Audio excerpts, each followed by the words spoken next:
Facebook gives us more reactions, and I don't like any of them. Apple and Google integrate more voice control, and the newest Atlas robot is creepy but useful. All that and more on Tech News Today. This is Twit. Bandwidth for Tech News Today is provided by CacheFly at CACHEFLY.com.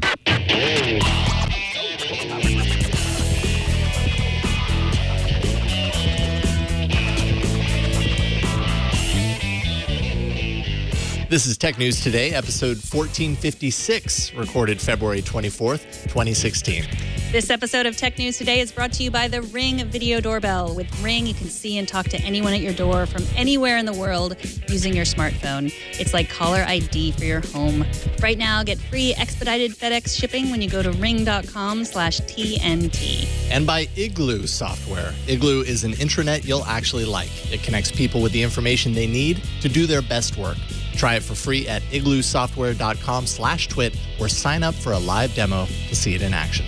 And by Scorebig. Pay less for quality seats to your favorite sporting and music events. Go to scorebig.com, click on the microphone, and enter promo code TNT to save $20 off your first ticket purchase.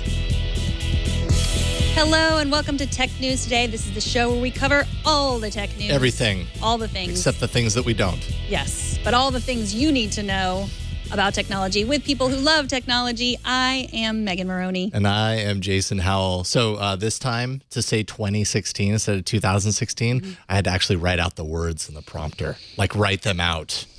And not just do the number. I don't know if I'm ever going to get used to it, to be honest. I'm going to be flip-flopping on this for the rest of my life. Joining 2017. us, yes, exactly, and beyond. Joining us today is Lauren Hockenson from the Next Web. How's it going, Lauren? Hi, I'm pretty good. How are you guys? Awesome. Fantastic. Are you a 2016? Or are you a 2016? Or are you a 2016? I'm a 2016 because 2016 is so 2000 and late. Yeah, okay. But for some reason it's ingrained in there. It's just like I can do nothing but spell it out at this point. I guess if I do that enough times, I'll learn my lesson. Mm-hmm. You'll get there one day. Thank you. I appreciate the vote of confidence. The ever-supportive Lauren Hockenson. It is good to have you here. All right, let's start with the most important story. I am overwhelmed with emotion today, and that is due in no small part to Facebook's rollout of 5 new emoji reactions. So now, instead of just liking something, you can like it, or love it, or laugh at it, or say wow to it, or be sad about it, or be angry about it. If you think anger is appropriately expressed by a tiny yellow face with red cheeks, I do not, by the way. Facebook does. I wasted so much time with this because I was like, which emotion? How do I feel? I don't know. Emotions are confusing. They are. Emotions are confusing. And more of them did not help. What do you guys think? I know. I'm curious to know what Lauren has to think, and then I'll tell you.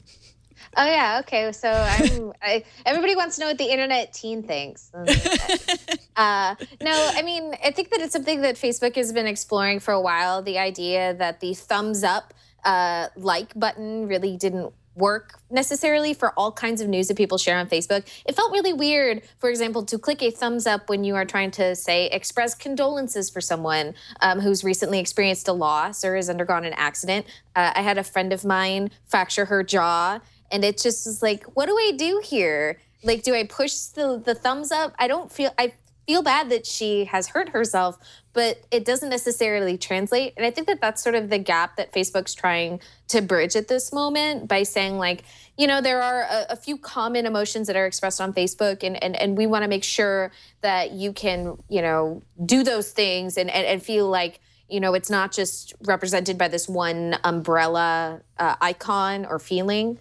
which I agree with.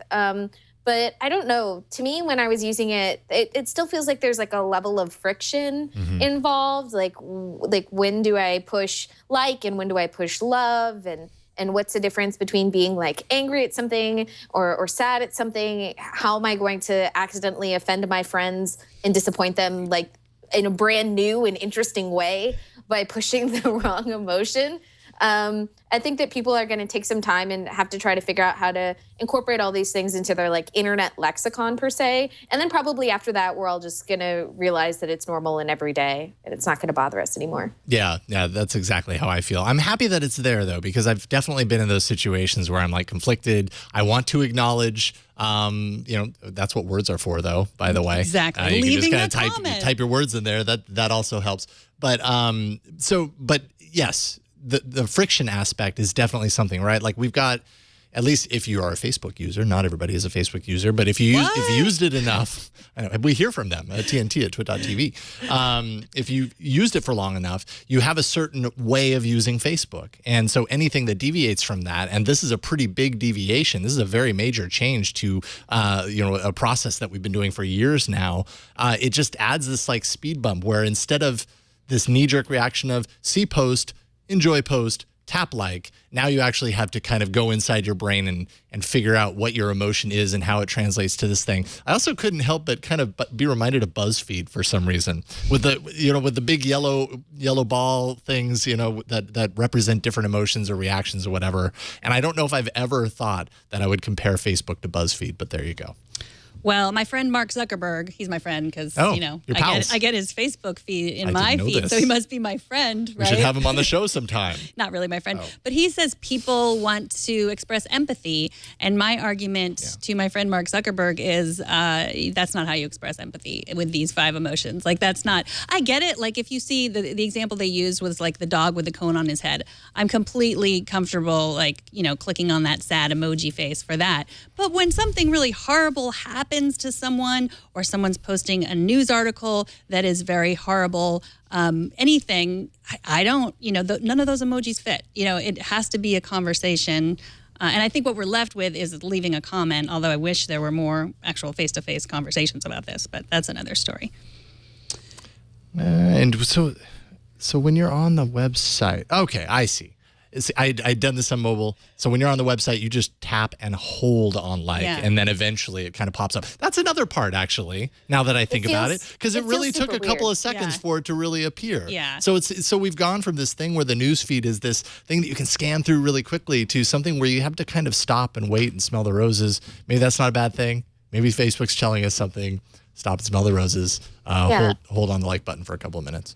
I also don't long press on my computer, which feels super weird. It does feel weird. Pressing on my computer, I'm like, and then I'm like waiting for what seems like forever, and then it pops up, and I'm like, wow, this is awful. If we could change that whole aspect of it, and I think another thing that I have reservations about is like the feelings in aggregate, the idea that when you scan through a post and you see like, you get the like summary of feelings, like you can say like people liked it and they loved it and they were surprised by it, but you don't get actual like number breakdowns. Mm-hmm. You don't actually know who did or said what. Like, it's a little bit confusing, other than understanding that like it occurs in aggregate, and like at least one person of the 10 people who reacted to your post was sad about it for some reason. Mm-hmm. You can't tell. Right. That is interesting. And the side of screen ticker, by the way, that highlights people, liking so-and-so's post. Right now, all you get are likes. I wonder if at some point that's going to be filled with a ton of other emotions. Yeah, well, it could get really noisy very quickly. It could, and combined with the new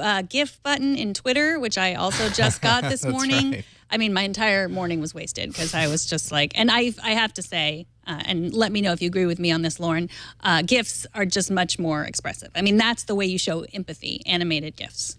Yes, GIFs. I don't have a folder full of them on my desktop for nothing. Exactly. See, and I don't have a folder of them on my desktop at all. That's why I'm happy Twitter keeps them for me in that little GIF button. Mm-hmm. Yes, I'm going to waste a lot of time on that as well. Mm-hmm. Well, here's how you make up for all that wasted time. Google's effort to speed up the web, its AMP, or Accelerated Mobile Pages project, is rolling out to mobile search results. Right now, I've got them on my device. I'll show in a second. AMP is aimed at publishers as a way to make content load faster, load times faster. Users perform a search on Google, and a carousel will actually appear and with results that denote articles with AMP support. Kara, I don't know if you have my overhead shot here, but I have, let's see here, hopefully anyways, I know. Oh, yeah, there we go. So I did a search for Zuckerberg. And you can see down here, it wasn't up at the very top.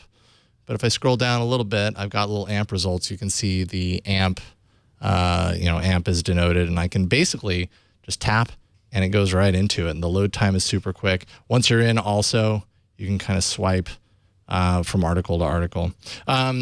So cool. I mean, it speeds things up. There's definitely work that publishers have to do on their end to kind of activate support for this. It's stripped down HTML, AMP markup needs to be built into it. What do you guys think? This is just starting to roll out, and anything that speeds up the web, I think, is probably a good thing. But standards. Well, the news stories, I think the fact that yours didn't come up on top had to do with, like, it was, more important to see the Wikipedia page. But all the news that I searched for, it came, the AMP pages came up on my iOS device too, and they were fast, and that was great. I mean, I don't know what else to say about it. What do you think, Lauren? It's up there. Yeah, I mean, AMP is kind of a publisher's dream in a lot of ways. It's similar to what Facebook is doing by preloading articles in its platform. When you're on mobile, you want people to be able to have an ideal experience, and you want them to be able to read your stories, and you want them to be able to consume your content. And basically, Google is doing that with AMP.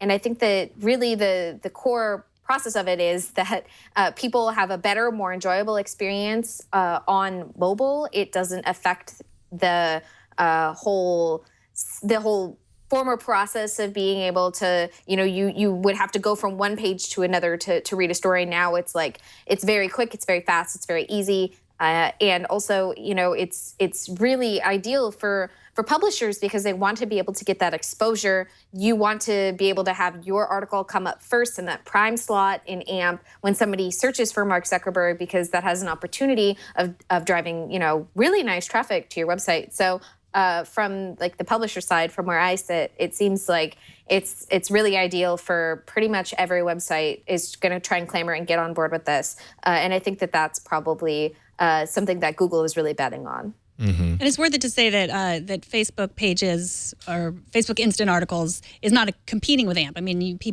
publishers should have both, and and they will and can. And it's good for people who don't have a lot of data too, because Google says it loads an average of 4 times faster and uses 10 times less data than the equivalent non-AMP pages. Mm-hmm. So it's a lot lighter. It does have limits. No interstitial ads. No takeover ads, no script-based elements. So there are certain sites, and I believe Twit is one of them, that can't necessarily benefit from the AMP architecture, I suppose. So, but yeah, like publisher sites, news sites, all that kind of stuff, I imagine. And you already are seeing, like I see a lot of the big publishers in here. Another piece of the news is that WordPress, all WordPress.com sites, as well as WordPress sites, with self-hosted sites can enable with a plugin AMP support right away. So in fact, hey, what do you know? It's in the AMP carousel. There's the story right there. So yeah, it's kind of cool stuff. It's just gonna, I don't know. It requires some back-end work, and hopefully that's worth the work. I think it'll require understanding on the user's part too, because I'm used to seeing those are where the ads are, right? Like that's where the sponsored pages are usually the top results. So I tend to to ignore that. I would like, it'd be interesting to talk to someone who didn't read the story and just wondered what those were. But I think they do a pretty good job. Now we're used to thinking of ads as it says sponsored post or sponsored result. Well, Mark Gurman from 9 to 5 Mac says his sources tell him that Siri will be integrated into OS 10 10.12 in the fall. Rumor has it that Siri for the Mac will live in the top right corner of the menu bar, like the spotlight magnifying glass icon. I think I am about ready to start talking to my MacBook. What do you guys think? I don't know. Do you talk to your phone? I do sometimes. I like my Amazon Echo better than Siri. So you're used to talking to technology. Yeah. I talk to my watch. Yeah. When I can't, I'm used to it. When we're lonely, we talk to our devices. When I'm lonely. When I need a joke, a little pick-me-up. Right. Yeah, I think that this is obviously it's a natural extension of where Siri's going. It's a really great opportunity for people to get used to Siri in like new and interesting ways. I think that a lot of the issues surrounding Siri are, I guess I find that I just don't use her enough. And I think that probably if it's connected to my laptop and I can use it to, say, open an application or to quickly Google something or to, use it for any manner of services, perhaps I'd feel more comfortable using it across devices as well. It's also kind of a good wedge for people who aren't on iOS, right? Like I have, I'm an Android user. I've got except this is a Chromebook, but I have, an Apple desktop, a Mac Pro at home. We've got a MacBook Pro, these other things. That would be an actual way for an iOS-less user to experience Siri, and maybe that converts people into, further into the Apple side of things. And I know Apple, that's probably got to be a part of why this is here. Maybe. I think Siri is actually the least appealing of all Apple products. However, Apple has made a big deal about Siri over the years, yeah. and whether it's appealing or not to the user, it's certainly part of their communication that it's a big deal on the device. So right, but I mean, it doesn't work as well as as the other that I won't say their names. You don't want to fire them off. No. But podcast might pause for people. But I prefer, I use the Google app on my iPhone, and then, you 3D touch it, and then you can do voice search. And even though it's one extra touch, it's just better and easier, and the results are better. Because Siri's results, if I'm not mistaken, are Bing, I think, not Google. Right. So. And Google now has features in Chrome OS. You can actually activate it. So kind of in a similar sort of way. I'm used to talking to my phone. Like I can talk to my phone, I can talk to my watch. I am not at all used to talking to my computer. Like when I'm at my computer, I've got my keyboard in front of me. That tends to be the fastest way for me to do things. So I just do it that way. So I don't know how much I'd actually use Siri on a desktop. Yeah, I know. You have no shame. I'm in an office situation, I don't really like talking to devices, but you, having shared an office with you since January, you talk to your devices all the time. I'm like, what? Are you talking to me? No? Oh. No, I'm just sending a command to my Nextbit Robin. Speaking of, hey, what do you know? I got a new phone today. I see that Leo also got his. I'll go ahead and set it down here. We can take a look at it real quick. This is the Nextbit Robin. It is an Android device. It's a new company that was founded by some ex-Googlers, ex-HTC designers. So some definite muscle behind this, but it's a new company creating what you can agree is a very different looking device. And I know that when I saw it online, it was a Kickstarter, and I got in as an early backer, so I just received it this morning. It looked uncomfortable, but when you actually pick it up and kind of play around with it, it's actually a really comfortable phone. It's $400. It was out of stock. It went on sale for everyone, and not just the Kickstarter folks. Here, I'll bypass that fingerprint reader on the side. Nice. Last Thursday, and then sold out pretty quickly. It's back in stock now. And the main differentiator of what you have here is that this is a cloud. They call it a cloud-first device. So what they're trying to solve, what Nextbit's trying to solve, is they want to say, if storage space on your device is an issue, then this device comes with 100 gigs of cloud storage and apps, things that you're not using over time. As your onboard storage of 32 gigs fills up, as it gets closer, it dynamically, using your Wi-Fi access point, offloads things you're not using or you don't regularly request. Still gives you kind of a ghosted shortcut on the screen of that app, so that if you want to recall it, you can tap it and recall it and bring it down from the cloud really quickly. But it does that to kind of basically, they say, give you unlimited storage, essentially. You'd have to blow through a lot in order to fill up the storage on here as well as your cloud storage based on what they're offloading.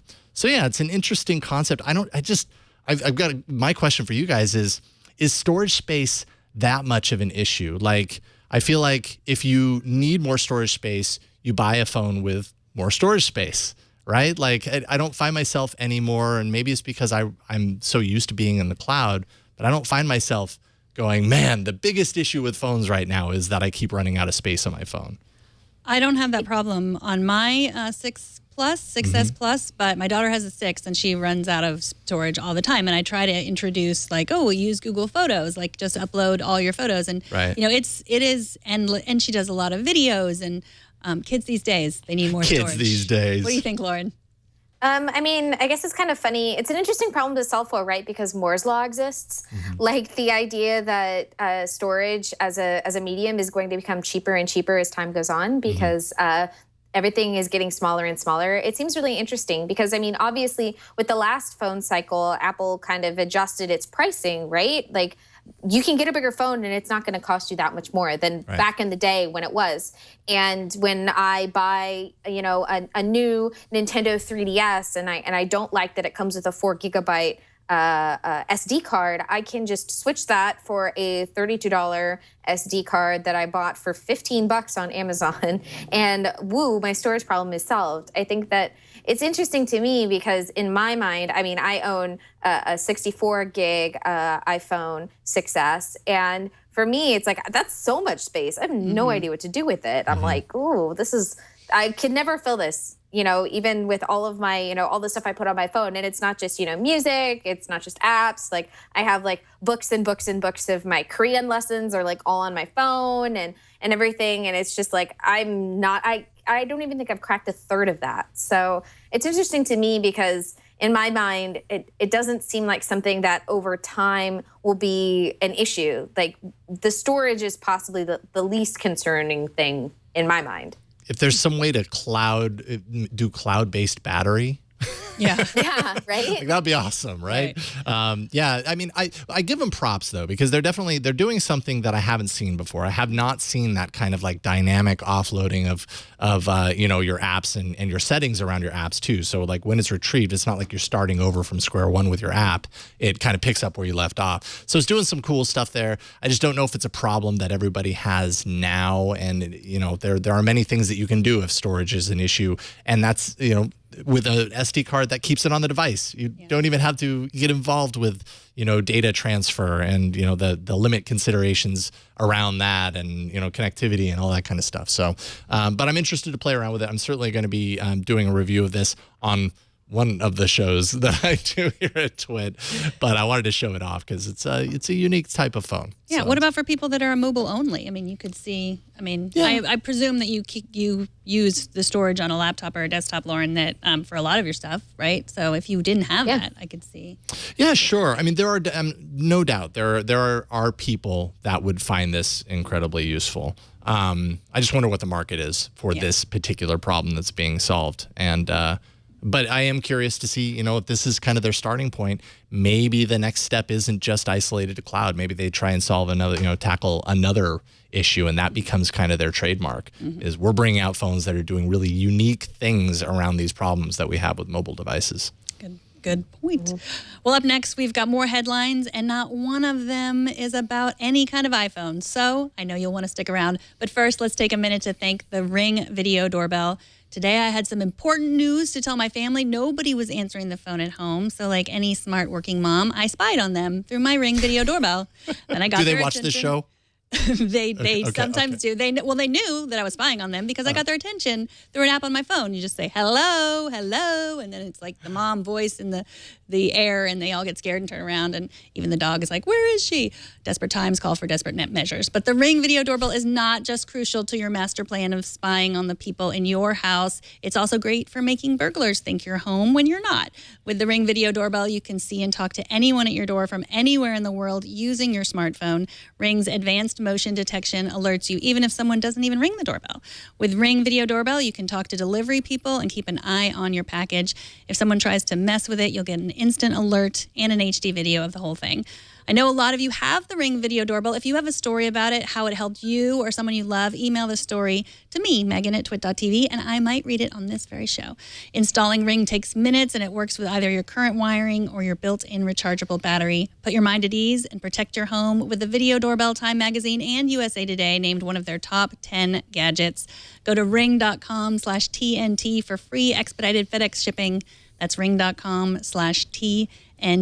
With Ring, you are always home.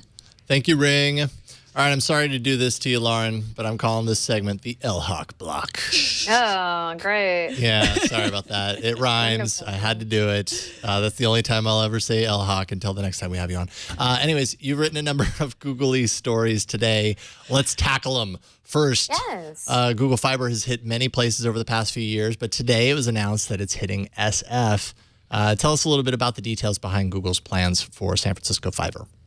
Yeah, awesome. San Francisco Bay Area residents rejoice because Google Fiber is finally coming to a home, apartment, or condo near you, provided that you have the existing gigabit fiber, quote unquote, infrastructure that Google is looking for in order to, connect the series of tubes that gives you the faster tubes that makes your internet power faster.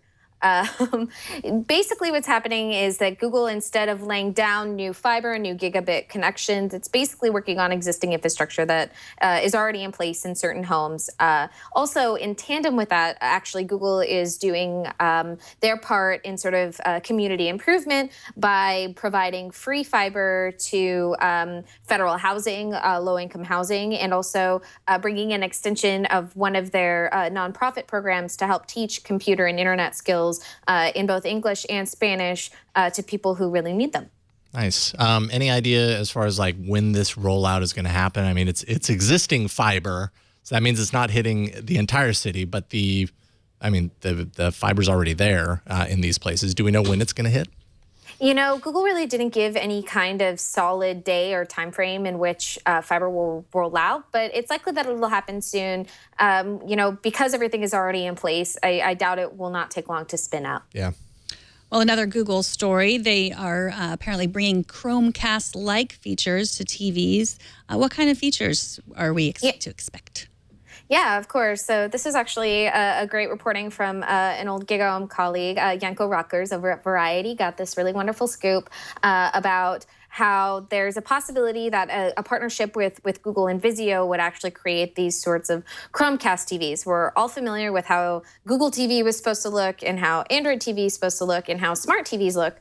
But really, this is sort of a different beast entirely, a different bird of another color, as it were. Essentially, from what the report says, it looks like Vizio will ship this sort of Chromecast-like television with an Android-powered remote, and everything that's about the Chromecast is already baked in. You don't have to go in and select apps or fiddle around. Basically, as long as you use the remote, you can directly cast right onto your television. So it's definitely moving in this age of what I like to call, like invisible smart apps. The idea that you don't necessarily need to go and tap on an app in order for it to work. You could just sort of use your remote and then fling it right onto your television, and it's working just fine.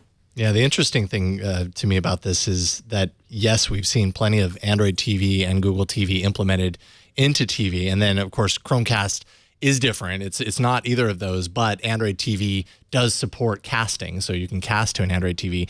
If this is an Android-powered remote, like I'm trying to figure out where Android fits into this. If it's not Android TV, maybe it ends up being Android TV because this is a report.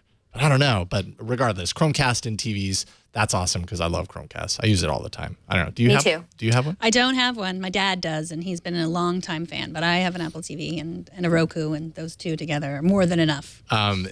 Parents and technology, just on this short tangent, probably the best technology gift I've ever given my parents was a Chromecast. It's the one piece of technology that I've only ever gotten like one panicked call about. Like they've had it for a year and a half, and I had one time out of the year and a half where they were like, I can't get it working. Otherwise, flawless. So if you're looking for a piece of technology that you don't have to troubleshoot for your parents, there it is. It's Chromecast. Now, we were speaking a little bit earlier about voice entry and computers. Like I said, I use it all the time on my phone, not so much on my computer. But regardless, Google is expanding its voice entry offerings for docs. What can people expect out of this, Lauren? Yeah, so this is actually really great. Google rolled out voice support, voice text support in a number of different languages back in September. Basically, it's exactly as you think it would be. You turn it on, you press the hotkey, and you can start dictating. And as you know, if you're running docs on your Chrome browser, it'll pick up everything that you say and put it all the way down on docs paper, as it were. But now it actually is expanded to include voice commands. These can be anything from formatting, like saying bold or italic, bullet points, inserting tables, messing with header fonts, and all of that other, all that jazz. It all works now with voice command, which means that basically, for all intents and purposes, Google has managed to create what was once a multiple $100 product into a free form that anybody can use, and it's designed to be accessible to anyone. Well, I had one of those I'm an old person moments when I got the warning today when I opened up Docs and it was like, would you like to use voice? I was like, no, I don't want to. And it's funny because I've been thinking a lot. I have kids that are in the like learning handwriting stage and they don't really teach cursive anymore. And I'm thinking like eventually are they not even going to be teaching typing anymore? It's just we're all just going to use our voice and then our fingers will fall off. The list of commands is really, really wide, really deep.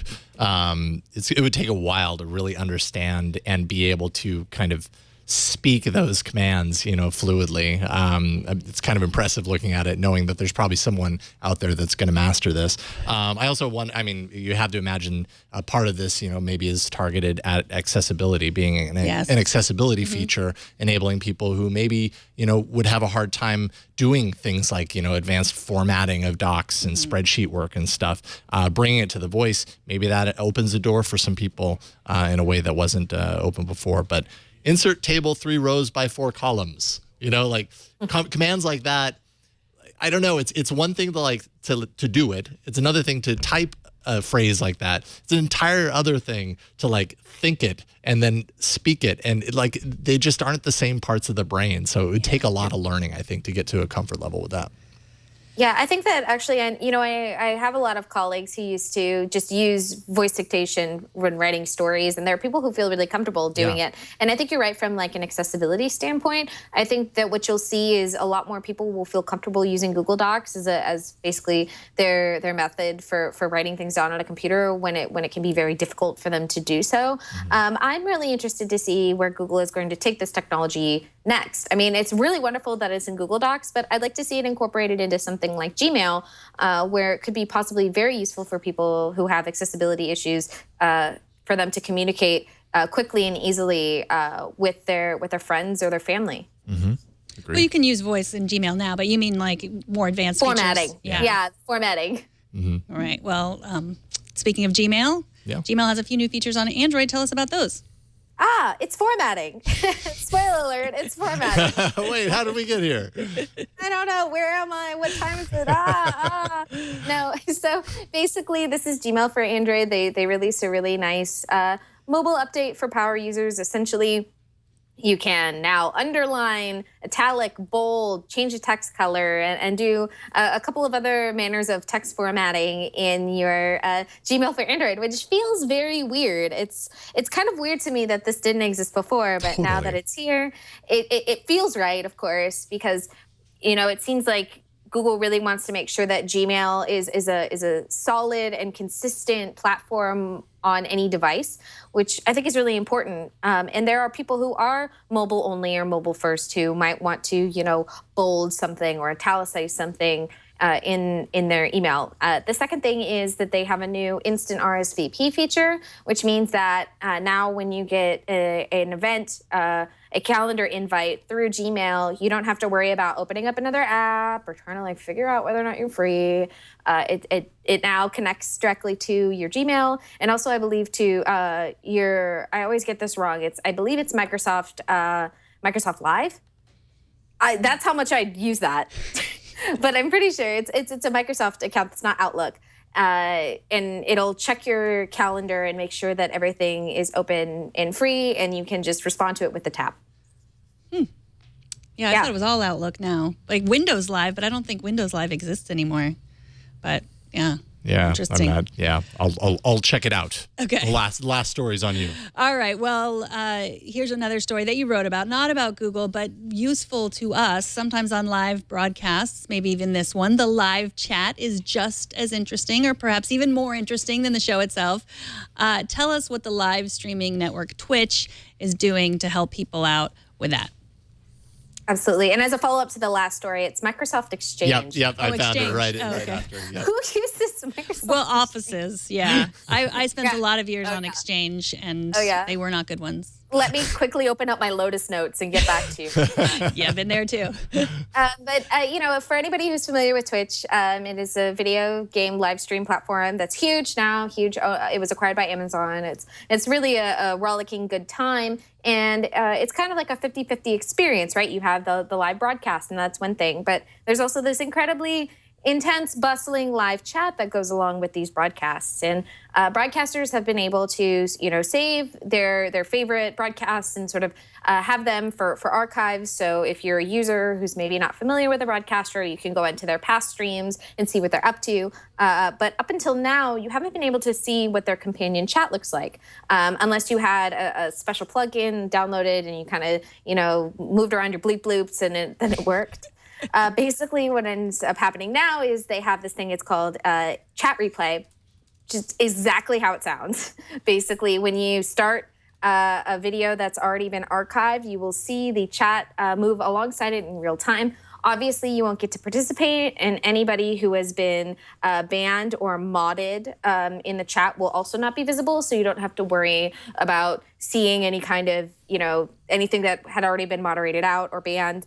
It's all pretty much as is, flowing through, and you can sort of see how the community develops and what people are talking about as the show is moving on, as the channel is moving on. I love this. I love that this is possible. I mean, just with live streaming content online in general, if there's a chat room associated with it, and I mean, we are a prime example of this. We have a chat room on, up on all of our shows and people actively participating and everything like that. And it's almost another character for the event. It's a big reason why people tune in live, is because they're part of this kind of shared experience, and they can, kind of hit back and forth with points that maybe were or were not spoken, or react and all that kind of stuff. I think this is great. I love it.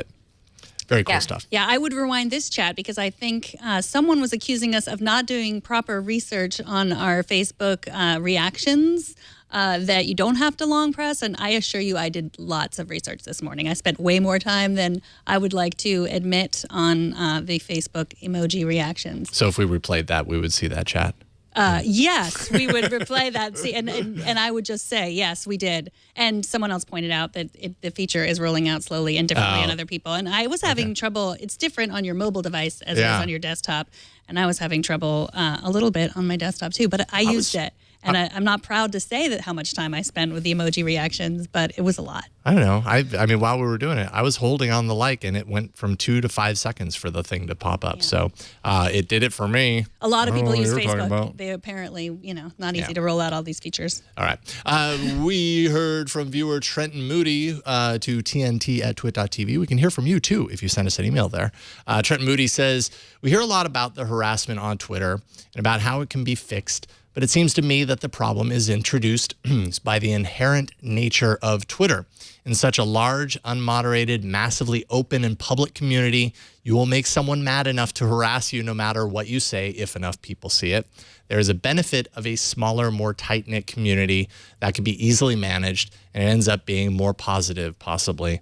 I think that's a big reason why services like Snapchat, for example, exist and are doing so well. I think there's a big kind of sea change that's happened in the world of social networks, where we're kind of transforming, or a lot of people are transforming from the mindset of, I'm doing this thing, I want everybody to know it, to I'm doing this thing and these few people will appreciate it. So let's be in touch with each other and kind of close it in and make it a shared, it's still a shared experience and it's still social. It's just not social for the entire world. Mm-hmm.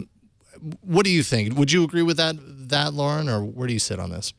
So it's particularly interesting to me because I feel like it is a catch-22 when you are expressing your opinions online and you are in an open forum. Obviously, hate's going to happen, harassment's going to happen. People are going to tell you that you're ill-informed or that you smell or some other mean thing that they'll say to you about what you look like or who you are. And that's just part and parcel of being online on the internet and being in just a giant vortex of a community. But at the same time, when you are able to sort of target your groups and sort of segment off, what ends up happening is you create an echo chamber, and that's also not good.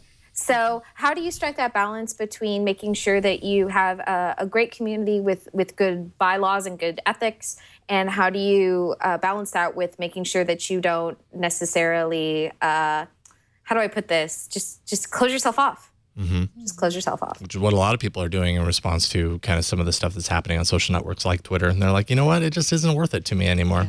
Yeah. So they close off entirely by, closing the account. Yeah. I mean, you've been a tech journalist for a long time, in a field where there, are the majority male. Has your behavior on Twitter changed at all? Like since, the community has gotten bigger, since things have changed? Oh, no, not at all. I'm still going to tweet garbage pictures of dogs and weird jokes. Weird jokes I have about like eggs and stuff. It's part of what you do, right? Like your internet personality and the things that you want to talk about and the jokes you want to make and the funny haha puns that people throw around. Part of it is that you sort of accept that people are going to not like it. And that's their prerogative. They're allowed to not like what I say, or they're allowed to think that dogs aren't cute. Like, I don't know if you're human. I don't know if you're human if you think dogs aren't cute. You might be a lizard person. You should go to your local doctor. But I really do think that, people have a right to say that they don't like me. And I have a right to call somebody out if they say something that isn't right. That's sort of the beauty of free speech, is that I'm able to say back to them, like, no, like, step off, get off my lawn. Mm-hmm. Exactly. Well, yeah. Thank you for doing that. I try. Make the internet safer. Just one for dog pictures. Yeah, or even just a little bit cuter with the dog pictures. Well, you joke, but the issue is the dog pictures and the funny posts are juxtaposed with real tech commentary that you know a lot about. And I think that's what sometimes people find. You will find no shortage of women, just like you. It's all dog pictures. It's all, and that's fine too. But I'm saying that's sometimes why people feel like, wait a minute, like those are the people who are used to the echo chamber, like you were talking about. Like, wait a minute, you have some different opinions than I do. That scares me, so I think that's why that happens. Yeah, it's all part of my long-term strategy. It's like I subtly trick them into believing that I'm just a nice young woman with a beautiful hair bow. But when it turns out I'm just going to ninja your brain. Thank you again for that. Fantastic. The title opportunities in this episode are just flowing like wine. Up next, we're going to check in with Father Robert from Mobile World Congress, who ran into a friend of mine from All About Android, Florence Ion. But before that, let's take a minute to thank the sponsor of this episode. That's Igloo. Anyone that's worked in a corporate environment knows how painful legacy intranets can be, with stale content, ugly interfaces. You can only access it at work, all that kind of stuff. Igloo is an intranet you're actually going to like. It's a cloud platform. It helps you share files, collaborate on documents, blog updates, coordinate calendars, manage projects, everything under the moon. It's built using responsive design, which means everything you can do at your desk, you can now do on the go through any web browser. And anyone can add content based on permissions with drag and drop widgets and a full WYSIWYG editor. Igloo also offers a variety of access, authentication, and identity services to ensure that only authorized users have access in private clouds over SSL and with 256-bit encryption. Now, unlike other solutions, you can customize Igloo to fit your needs and work with your current IT investments like Salesforce, SharePoint, Active Directory. Coming soon, they're also going to have file sharing solutions like Box and Dropbox. It's great for growing companies, large enterprises that are looking to refresh their communication strategy. It's used by government agencies, as well as companies like Hulu, Inventive Health, American Family Insurance, and IP Switch. So try it for free. All you have to do is go to igloosoftware.com/twit or sign up for a live demo, and you can see it in action. When you sign up through our link, you can get your own Igloo for up to 10 people absolutely free as long as you want. That's igloosoftware.com/TWIT, and we thank Igloo for their support. All right, day 3 of Mobile World Congress is in the bag, and Father Robert Balazar had a chat with PC World's Florence Ion from their floor to talk about some of their favorite and some of their not-so-favorite things. Let's take a look. Now, Flo, we have been walking the floor for 3 days now. We've seen some interesting technology, a few developing trends, but I want to bring to the TNT viewers some of the most impressive pieces of tech that you've seen. On your list, what would be number 1? Honestly, the Galaxy S7. I know we're just jumping straight to that, but I think Samsung did a really good job with its flagship this year, even though it's not as big and crazy as last year's was. It's not a full remodel or anything like that, but it's got some really great specs, some really promising stuff. And also the G5, the LG G5, that whole modular concept. Everyone was saying, where's Project RF phone? You don't need that anymore. Now, LG's, I think they're going to stick to this for a little while and see how it grows. Speaking of nice phones, I poo-pooed Obi. When I heard about Obi at first, I said, oh, okay, so this is a John Scully company. It looks like they're making a cheap phone. I don't really need another cheap phone. But I have to say, after I stopped by their booth today, I've changed my mind about it. It's a 180-degree turn because they're not cheap phones. They're inexpensive phones. And they've really hit a nice spot. They've got a $250, a $150, and a $100 phone or $130 phone. And they don't look like $250, $150, and $130 phones. They look as nice as, say, the OnePlus One. Now, they may not be as highly spec, but the design, the feel is really, really nice. Have you seen any budget phones that have impressed you? Yes, actually, from HTC of all people. I was surprised. I went over there just kind of walking around, trying to take a couple photos, sauntering around. All of a sudden, I see the HTC, I believe it was the X9, which is supposed to be the phone between an A9 and the one M9 Max or Plus. I forgot the name of the phone because it didn't come to the U.S. And actually, I don't think that phone's coming to the U.S. either, but I just like the promise of it's got, mid-range specs and the same camera sensor that's in the A9, but it's also a really cute design, which HTC, I give them total credit. Even though they're not where they used to be a couple of years ago, they still do stick it pretty well to the design. So. All right, we got to send it back to the studio soon, but before we do that, do you have anything that's not a phone? Let's give them some non-phone news from MWC. Was there a product that you thought, maybe I'd want to try that? I think I can give you the name of a product I don't really want to try. Yeah, actually, that's even better. Okay, what's on your naughty list? That BQ Ubuntu tablets. I went by and checked it out, and when I first saw Ubuntu OS a couple of years ago at CES, I was like, okay, this is kind of interesting and new. But we've had a bunch of OSs come out and sort of fizzle, like Firefox OS, for instance. And this reminds me of it. And also, the tablet is so bare bones. I don't like the interface on it at all. It's kind of cheap feeling. That's too bad, because there have been people who have been tweeting me, asking me to check out that tablet, and unfortunately, I got the same impression. I love the idea, yes, but maybe the execution isn't quite ready for prime time. It's very plain. Well, there you have it. We're going to be sending it back to you, Jason and Megan. Now, folks, if you want to see the rest of our MWC coverage, don't forget to go to twit.tv specials. And Flo, if they want to see you and some of the excellent coverage you have, very in-depth coverage, where can they go? PCWorld.com and Greenbot.com. I'm there. She's Florence Ion. I'm Father Robert Ballester. We're in the gaming lounge on day 3 of Mobile World Congress. Now back to you in the studio. Thank you, guys. So I don't know, some very cool stuff there. And I know Xiaomi, they launched a new flagship at the show floor. I don't know, maybe we'll get footage on that tomorrow. But Lauren, you somehow avoided the need to trek all the way out to Barcelona for this. I suppose maybe it isn't your beat, but have you been following? Is there anything that stood out for you? Yes, absolutely. So I'm really interested in the Huawei phones. Mm-hmm. This is something that I think we've really been working up to, sort of the American exposure of Huawei. It's sort of culminated into this really impressive line that they've released at Mobile World Congress. I think that's been something that's been really catching my eye recently, specifically because I think that the American market is ready to see the Chinese hardware companies in a new light.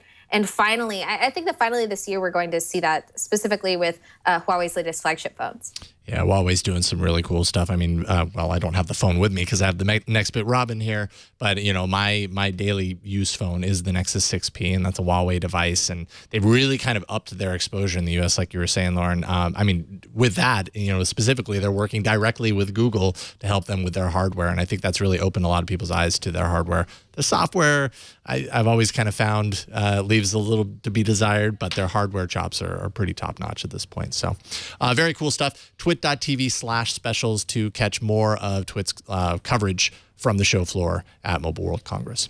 All right, TNT's fan of the day is Andrew Koos, as in couscous, I'm going to think. Anyways, at AndrewC437 on Twitter, sent us this snowy picture, which makes me cold just looking at it, saying, maybe not so much watch, but with the hundreds of miles I drive each week, TNT and Twit keep me going. That's what I like to see. A phone that's mounted that you're listening, not watching in the car. Sometimes people send them in and they've got the video playing. I'm like, don't do that. Just put the phone down.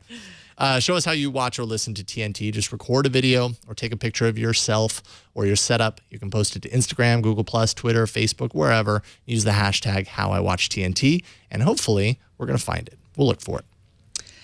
You know that scary DARPA robot that used to be tethered? Now it has a battery pack, and it is very, very mobile. But first, let's take a minute to thank the sponsor of this episode, Scorebig. What is the next big event you want to attend? A musical like Wicked, a Beyonce concert, a local baseball game, maybe you just want to bring, maybe you just want to bring your whole family to see Carly Rae Jepsen. See what I did there?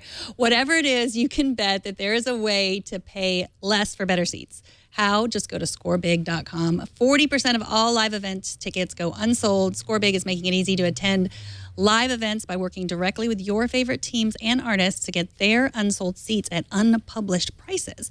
At scorebig.com, you're always guaranteed huge savings by paying much less than what the box office charges for tickets. They have incredible deals on tickets to concerts and sports, Broadway productions, and family-friendly events. To take advantage of these amazing deals, visit scorebig.com and find the event and seats that you want. Then you can make an offer with Scorebig's Name a Ticket price feature. You'll receive an answer from Scorebig instantly and save up to 60% on your tickets. You also have the option to pay a fixed price, which is much less expensive than major online ticket resellers. With Scorebig, this is the best part, there are no surprise fees, and you get free shipping, which I've never understood having to pay for shipping of tickets. Tickets are so light. You can even favorite shows and events to be notified on upcoming dates to attend, which is such a convenient feature. Quit overpaying for tickets. Get the tickets you want at prices you can afford with Scorebig. The next time you're planning to attend a game or a show, visit Scorebig first and see how much you can save. Go to scorebig.com, click on the microphone, and enter promo code TNT to save an extra $20 off your first ticket purchase. That's scorebig.com, promo code TNT. Well, I love robots, especially the super cute ones who are specialized for mobile manipulation, electrically powered and hydraulically actuated. That we all do. That is how a new video describes the latest Atlas robot from Boston Dynamics. This video shows many things: walking through the door, getting hit with a hockey stick, which is the craziest part because, like in the robot apocalypse, who are the robots going to come forward first? The guy in the video, I think. Yeah, I think we're going to pull it up here. Okay. Oh man, these things just I don't even know where to even begin, because when you watch them, you see the human qualities, but then you know that it's a robot. And while it's cool, if I was to really encounter one of these in my actual everyday life, I'd probably pass out. Like, it would frighten me to say hi to one of these things. It is. I believe it's shorter than you though. It's 5'9". Oh. Well, taller then never mind. than the rest of us. Taller than the world. That's me. What do you think, Lauren? Do you want to meet one of these someday? Yeah. I find what Boston Dynamics, especially in their Atlas program, I find what they're doing to be really interesting. Obviously, the Atlas is designed to be their emergency response robot. If something happens, like a major earthquake or something where humans cannot get in and rescue potential survivors or uncover something, the Atlas robot is designed to do that. And it needs to be able to unlock doors, lift things, and yes, actually compensate for being pushed off balance, which is what you see when they hit it with a hockey stick, right? Mm-hmm. They want to make sure that it can compensate for balance because, you don't know what kind of terrain they're going to encounter. And I think that this is, I personally believe that, we're not going to see any kind of liquid Terminator robot out to kill your son anytime soon. Soon. Disclaimer. Yeah, anytime soon. Okay. But I do think that this is a really important step, especially when it comes to understanding how we can respond better in emergency situations where it is physically too dangerous to put humans in this situation, in this scenario. And that could be really important, especially in the coming years. Oh, man, no doubt. And having something like this to go into places where it's just unsafe for humans to go into. I mean, you can really kind of start to see the potential and just that we're realizing science fiction as we watch these things. Now, this is really cool. Watch this. So they've knocked it over. It's like face first in the dirt, right? Well, on the ground. It's like Chumbawamba. It kind of pushes itself and then just hops up. It just goes, nope, no big deal. and that's my favorite part. When it totally does the stand up, it's almost like it's a soldier. It goes with its hands. Yeah. Oh, man, this thing is so cool, but so scary. No, it's scary when they look like humans. Like, Yeah, I mean, as it becomes more and more human, right? Like I'm conflicted because on one hand, that's what I want to see out of robots because it's like the realization of all these sci-fi fantasies. But on the other hand, the closer we get to real human movement and all that kind of stuff, the more kind of like, I don't know if fearful is the right word, but I'm sure there's a name for this kind of reaction, as far as responding Technophobia. to. I don't know. I don't consider myself technophobic. I just don't want the robot to kill me. That's all. It's like what we were talking about, with John Markoff about the uncanny valley. Yes, I think that's exactly it. He was talking about, deal. In robot voices. But it's the same. It's like the closer it gets, the scarier it is. And they know that. But I mean, you make an excellent point, Lauren. I mean, we talk a lot about like the robots doing the jobs that we don't feel like doing. But it's true that they are most useful when they're doing the jobs that are dangerous for us to do as humans. Yes, I, for one, welcome our robot overlords. Good to know. They heard you. Can't wait. Gadget Hog in the chat room has my emotion. Cautious. Feel cautious. Yes, exactly. There we go. Well, Lauren, thank you so much for joining us. It is always a pleasure to have you on the show. You are at the Next Web and L. Hockenson on Twitter. Is there any other place where we should send people to get your dog pictures and your tech advice? Yeah, absolutely. So in the coming weeks, I'm actually making appointments and lint rolling all of my most important hair bows to attend South by Southwest in Austin, Texas, where I will be there representing the Next Web, shaking hands and kissing babies. And I'm really excited to go. It's my first time actually headed out to South by Southwest. So it's a big deal for me. Awesome. Also, I run a podcast called Nothing Matters, which you can find on SoundCloud or just at me, and I'll send you all the relevant links. I think you're going to have a good time at South by Southwest. It's a lot of fun. I hope so. I really like barbecue. So. Oh, well, there's that too. Yes. That's a big reason why you're going to have a lot of fun. Thank you so much, Lauren. It was a pleasure having you on always. See you soon. All right. We'll talk to you soon. Tomorrow's guests, let's say, will be one, Ian Thompson from The Register. Always awesome to welcome him back. We're also going to have a chat with Nate Cardozo from the Electronic Frontier Foundation, the EFF. So I'm going to talk to him a little bit about the Apple case from his perspective. I'm sure that we didn't talk about it at all today. Bravo for us. Let's do the high five now because, man, we've been talking about it a lot. But I'm sure there have been developments, and his perspective is going to be very, very interesting. TNT records live every Monday through Friday at 4 p.m. Pacific, 7 p.m. Eastern, 12 a.m. UTC. At twit.tv/live. You can also be a part of the show by emailing us, tnt@twit.tv. You can leave us a short voicemail at 260-TNT-SHOW. You can hit us up on Twitter. We are at Tech News Today TV. You can subscribe to our show at twit.tv/TNT. You can find all the ways to subscribe to the audio or the video versions and all the different formats. And join us on Facebook. We post stories there and we post segments from the show. The video is there so you can watch it again or share it, whatever you want to do with it. Join the community, leave comments to our stories. We'll read them on the show maybe. Yeah. You can also email me at megan@twit.tv if you have any comments. And if you want to follow me on Twitter, I am at Megan Morrone. And I'm at Jason Howell. Thank you to our technical director, Kara Cole, and all the folks who help us produce this show every single day. And thanks to you for talking tech with us today. We will see you tomorrow if the robots don't get to us first. Bye.